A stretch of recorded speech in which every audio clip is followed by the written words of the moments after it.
While often mocked and misunderstood, mental health is more important than we can possibly imagine.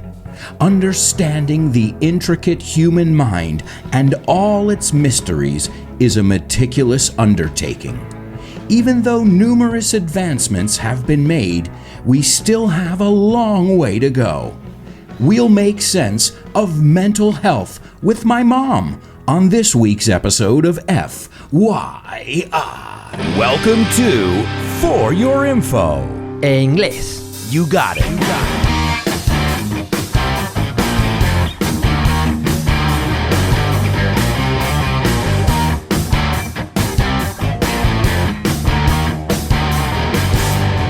Hello, my amigos, and welcome to a very exciting episode.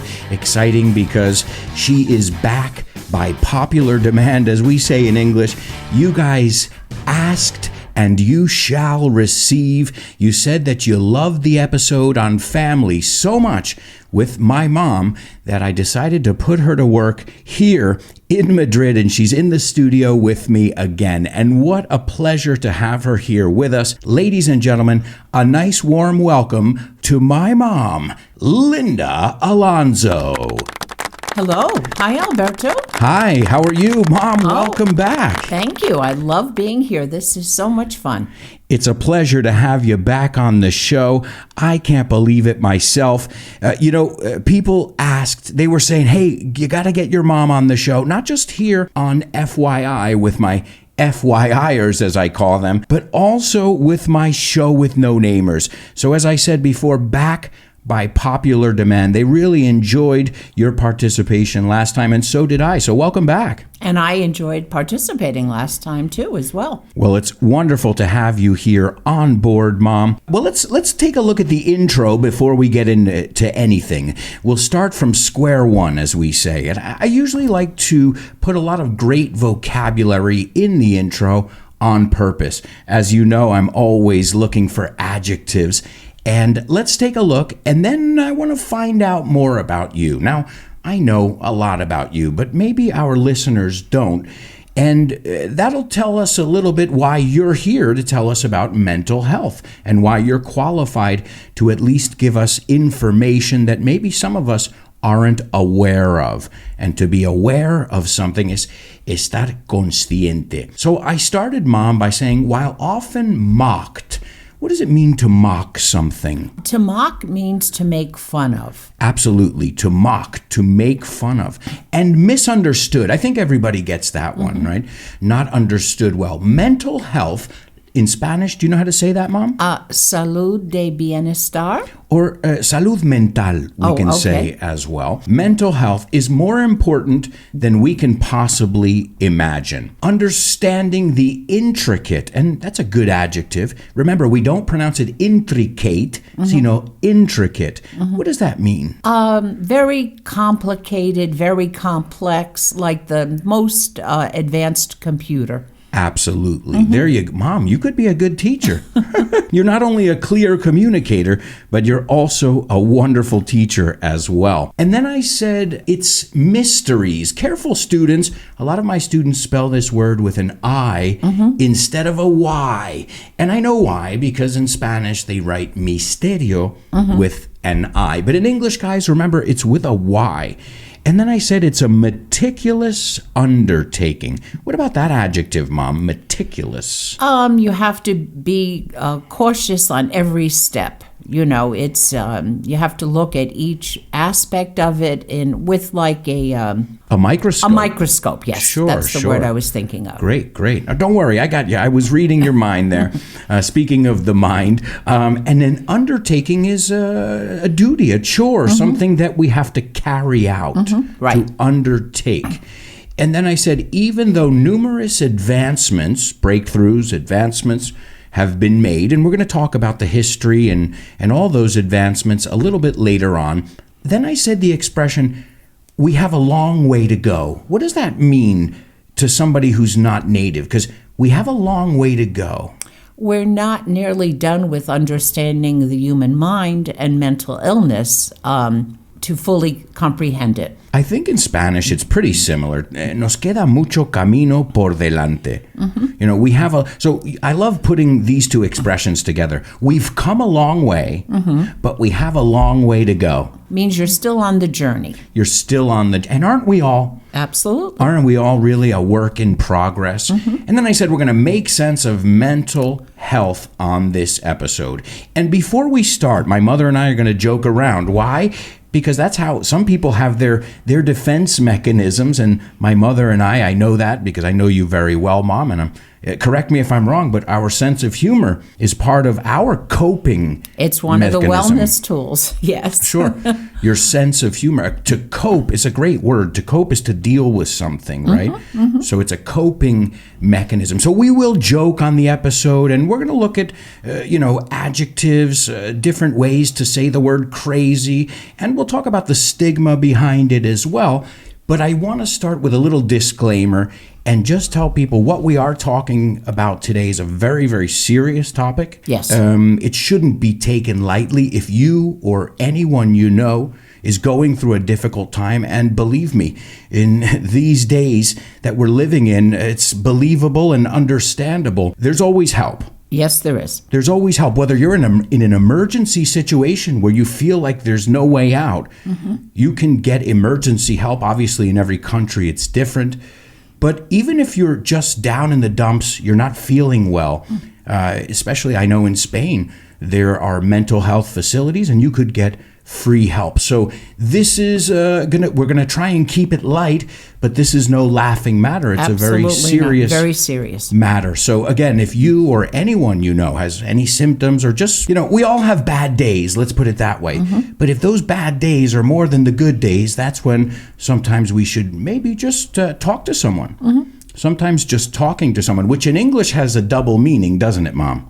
Because right now I'm talking to you, but what if I say you should talk to someone about that? They mean it in a more professional way, professional counseling. So depending on the context, to talk to someone could be have a conversation or see a psychiatrist. Or it could just be going to the grocery store and asking the clerk where the milk is. Right, but it also could mean seeing a psychiatrist or a shrink, which is another way to say that, which used to have a lot more of a stigma, and it's been now normalized due to The Sopranos, shows like this, where they're seeing that many people in all different walks of life need therapy or, need just a little help. Have sought some type of mental health treatment, yes. And that's a great word, to have sought. Comes from the word to seek, buscar. All right, well, tell us a little bit about yourself and why you know so much about this topic. Well, I did my training. I have a master's degree in social work from Fordham University in New York City, and a license to practice clinical social work in the state where I live in New Jersey. And I have been working for many years in the field of mental health. I've been at my last position. I'm currently working at a medical center in an outpatient department for adults with both mental illness and some type of addiction. And what does outpatient mean exactly? Because I've heard the word, but I'm not an expert. The clients who come to our program do not sleep there. They come in for their appointments either to see our psychiatrist who prescribes their medication. They may come in to see the nurse who gives injections to those who need the injections. Or they come in for counseling with me and my coworker for individual or group counseling. So they're coming in for their appointments at the prescribed time and then going home or doing whatever else they have to do. They don't sleep there. And is the opposite called inpatient? The opposite is called inpatient. Okay, so excuse my ignorance. I've heard the words, but again, you're the pro here, not me. That's why I've recruited you. Inpatient is when a person is in need of a psychiatric hospitalization during a mental health crisis and is in a hospital for usually a short period of time. In our hospital, I would say the average length of stay there is about a week or a little bit less. Right. And if a patient needs a longer period of time, they're transferred from our hospital to a longer-term hospital. And this inpatient and outpatient is not just used in with psychiatric patients. Am I right? It's used in normal medicine, whatever you want to call it. But it's used in. I know if you go for an operation, inpatient means you go home the same day. Right? No, that would be called same-day surgery. Oh, my, see? If you have an operation that you go home the same night, that's same-day surgery.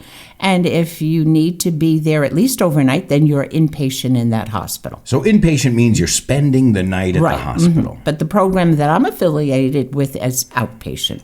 Okay, well, hey, we just cleared up at least a doubt that I had along the way. Now, we're going to get into what you do exactly and how you help people on a daily basis. But what made you choose this career path? Did you just wake up one morning and say, I want to be a social worker. I want to work with people who are having problems, dependency problems, psychological problems. I mean, this is a calling. It's not like I want to be an astronaut or something. What made you decide that? Well, I've always been engaged with people. I have a very outgoing personality. And I saw many years ago, my late father was a very well-loved pharmacist.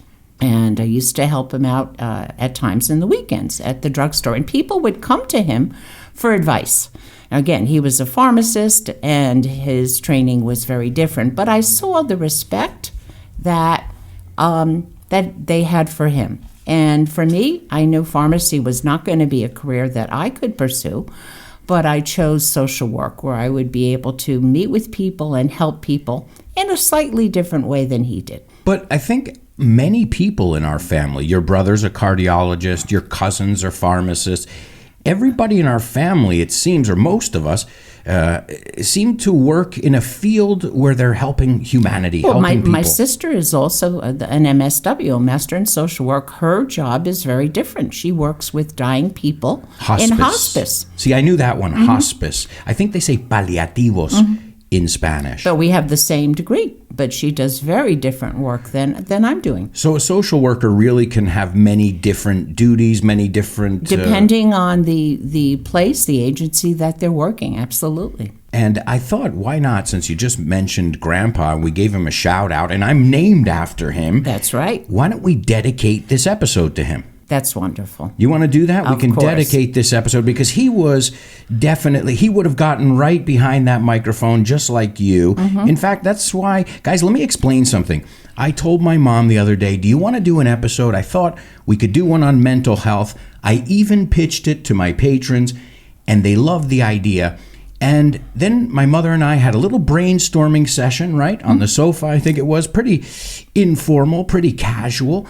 And we just came up with a few talking points, and my mom came back with how many pages of notes do you have? 4 pages. So that is what we call being thorough, concienzuda, being very, very thorough, Mom, doing your homework. So I thank you for putting that TLC, that tender loving care. And I think, again, Grandpa would have done the same thing. He would have done the same thing, yes. We'll dedicate it to Alberto Lembo, late Alberto Lembo. And we don't have to even dedicate it to him because he's already got streets dedicated to him. Yes, he does. So, I mean, it's no secret that Grandpa was somebody who was benevolent, who helped people in the community, and he believed that, because Grandpa, I always tell the story, is rags to riches, is somebody who came as an immigrant with not a lot of money. Well, his parents were immigrants, yeah. Well, that's what, but he was, who was he living with? He was living with immigrants, yes, from Italy. So they didn't come established. They had to make a name for themselves. They had to work every day. So he worked so hard, but then when he saw the fruits of his labor, he realized that, not only did he have to help people by filling prescriptions and doing a field that I think benefits humanity, but also benefiting the community around him. And people would come to him and bring their problems in kind of a similar way they bring to me. But again, he did it in the context of being the neighborhood pharmacist. Yep. Great. So what are some of your duties? I know you work in a really tough area. What the projects? I work in the city where I was born, and both my parents were born, Paterson, New Jersey. It is about less than 15 miles west of New York City. And There are many levels of poverty. There's high addiction.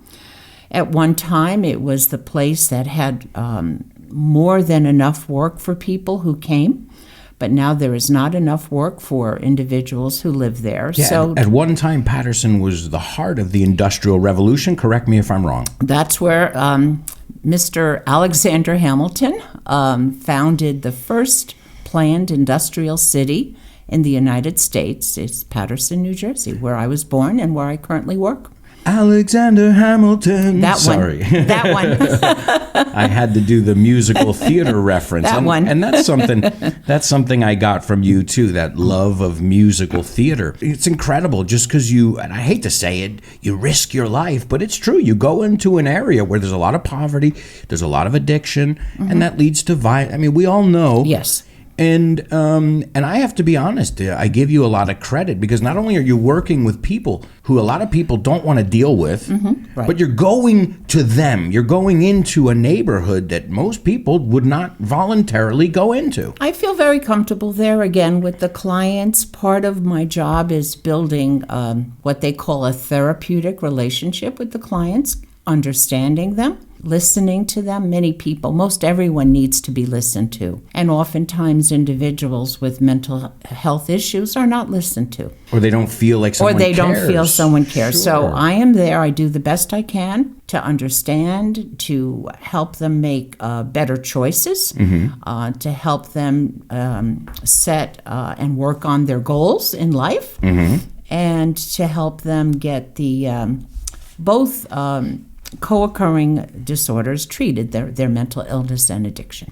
Great. And I imagine it's not an easy job. One thing that I know you do is you use your language skills. At times, I don't have anyone at this point who only speaks Spanish, but in Paterson, New Jersey, there is a very, very large Hispanic population. And in the past, we've had clients who only spoke Spanish. So I had to use my Spanish, not my English, to speak to them. Our psychiatrist is from Cuba and naturally is fully bilingual. So at times when clients are meeting with her, if they're feeling more comfortable speaking to her in Spanish, they can do that. Wow, that's great too, because that's another thing. Maybe somebody's living in a country where they haven't got a handle on the language yet. And why should they not be able to get I mean, we're all humans. What I always think about, when we talk about war, when we talk about, left versus right, up versus down, I always think about, guys, there's many things. We're always looking at the differences, but there's so many things that we have in common. Yes, there are. We are. all get happy at times. We all get sad at times. We all have fears. We all have hopes. And if we think like that, then I think we would treat people who had mental illness, because I think a big thing, as we said before, the stigma. People fear the unknown, what they don't know. They don't understand. But instead of, casting these people out of society, like as we'll talk about now in the history, mental health has changed tremendously. Oh, it has. They used to give you a lobotomy if they thought you were just a little bit dangerous. That's taking out part of your brain. So there have been some breakthroughs as well. But some of your other duties, so you talk to the clients. I do. You Basically, guide them. I have individual appointments where people come in at their time. We have about 45 minutes working with them again on their goals. Some of their goals are to maybe reduce the amount of time that they're just sleeping. Sometimes they're sleeping too much due to depression. Sure. Sometimes they're not sleeping enough. They may be isolating from friends and family. People are calling them and they're not picking up the phone. Many times they're not taking care of their personal needs, bathing, paying their bills.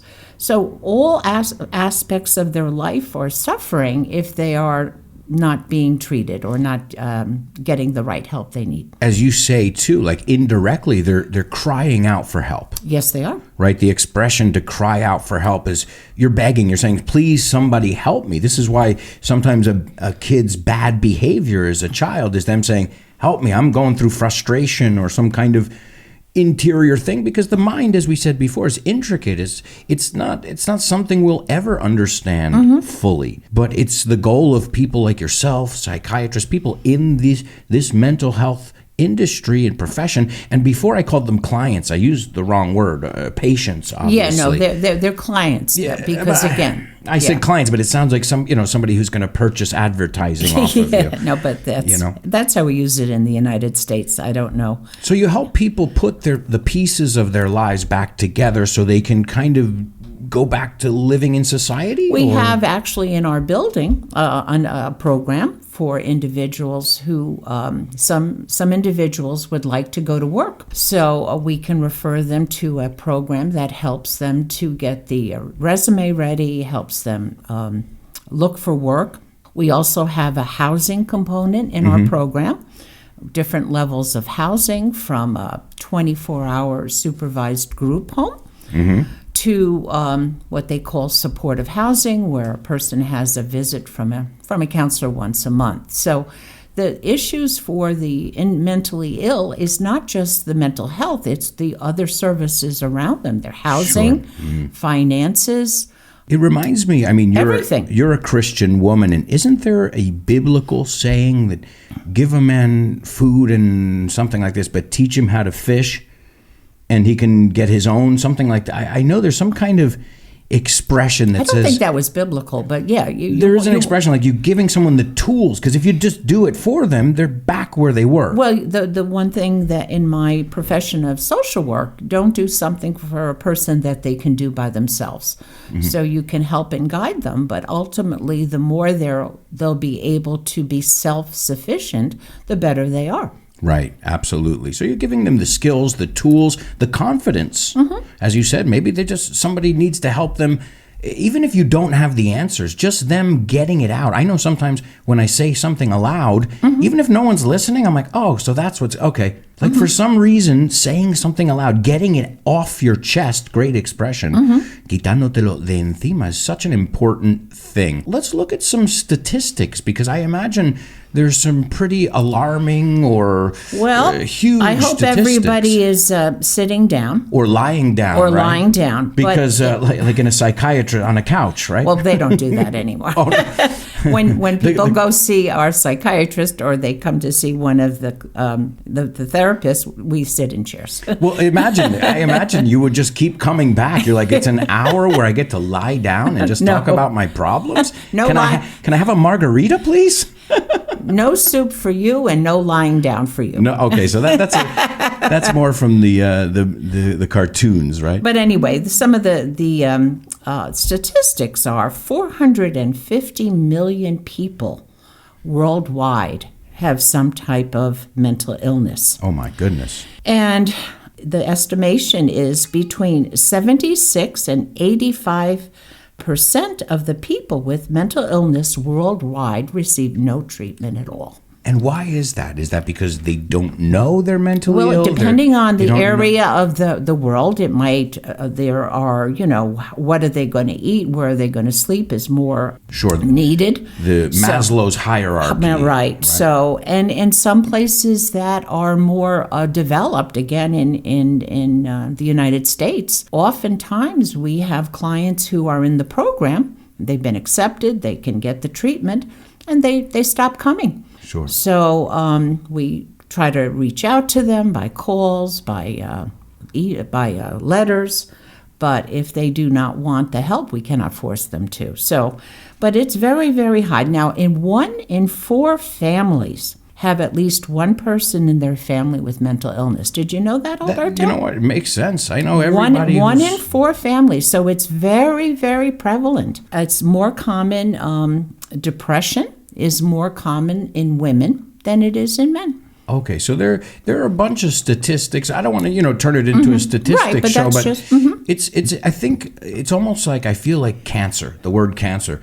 Who isn't affected by that word? Right. Everyone mental knows. Health. Who isn't affected in some way by that word, by that idea, by a disorder? Trastorno in Spanish. The word disorder. Let's look at some brief history, just defining some major moments, I guess, in this industry? I hate to call it an industry, in this field. Well, again, many years ago, you can imagine they had no idea that various mental illnesses were brain disorders. So they were put in insane asylums. They were put in prisons. And we don't say insane asylum. That's what the term was back then. They were put in almshouses for the poor, and they were just treated like criminals. Sure. And that began to change in the early 1950s when the first psychiatric medication, which was called Thorazine, was developed. Thorazine is an antipsychotic medication used in schizophrenia,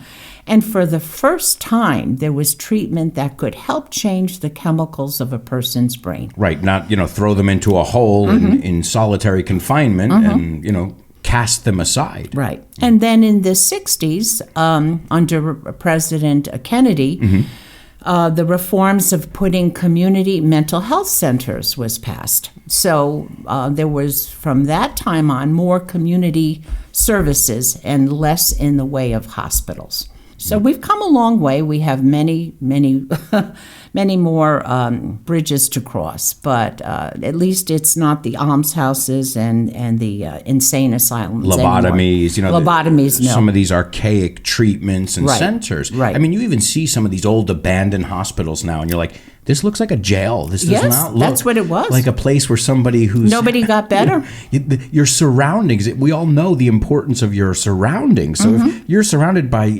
bars, you're going to think you're crazy. But if you see trees and a pond, well... And you get the right treatment, that you talk to the right people. And so that's the good news. I think the good news is that there's treatment, and from those dark days where these people were even sometimes, locked away forever and they disappeared from society. Their families would stop visiting, again, back before medications, kind of forgot they were there. Or if they did not go into institutions, they would kind of be locked away in the home and not allowed out in the community or street. It was very sad. Sure. Before we get going, because what I thought we could do today, tell me what you think about this, because since we're dedicating it to Grandpa, I thought, what would Grandpa do? And I thought maybe Grandpa would make the bonus part of the show free today for everybody. What do you think of that? Oh, he would love that. All right. Well, I'll tell you what, guys. We're going to make the bonus part of the show free today. Now, the bonus part is usually just for my patrons. And these are my students on my online community, my mother being one of them. That's true. And if you guys want to find out more information, how to get bonus audio every week, how to get PDF, very useful PDF documents with all the vocabulary and classes with me, you can get more information at patreon.com/Alberto Alonso. And I'd like to send a shout out to all my patrons, especially my super duper students, Mara, Javier, Roberto, David, Jose Maria, Mila, Alex, Patricio, Edgar. And don't forget about my interstellar students, Isabel, Paco, Carmen, Diana, and your husband, Diego. I knew you would get a kick out of that. Well, guys, in the bonus part, which is available to everybody, just stay tuned. I'll release it probably the day after, or definitely that next weekend when this comes out. So in the bonus part, we're going to look at some idiomatic expressions. We're going to look at some key vocabulary, 10 things you should never say to someone who is suffering from mental illness. Plus, we'll look at famous people who suffer from mental illness and the future. And Mom, I think we can wrap up with some kind of advice. What advice would you give to someone who is down in the dumps or feeling like life is hopeless at the current moment? There's always hope. There's always hope. I love it. It's so succinct, but it's so true. There's always hope. Siempre hay esperanza. Oh, Mom, and you even said it in Spanish. Well, I sure hope you guys will join us on the bonus part of today's FYI.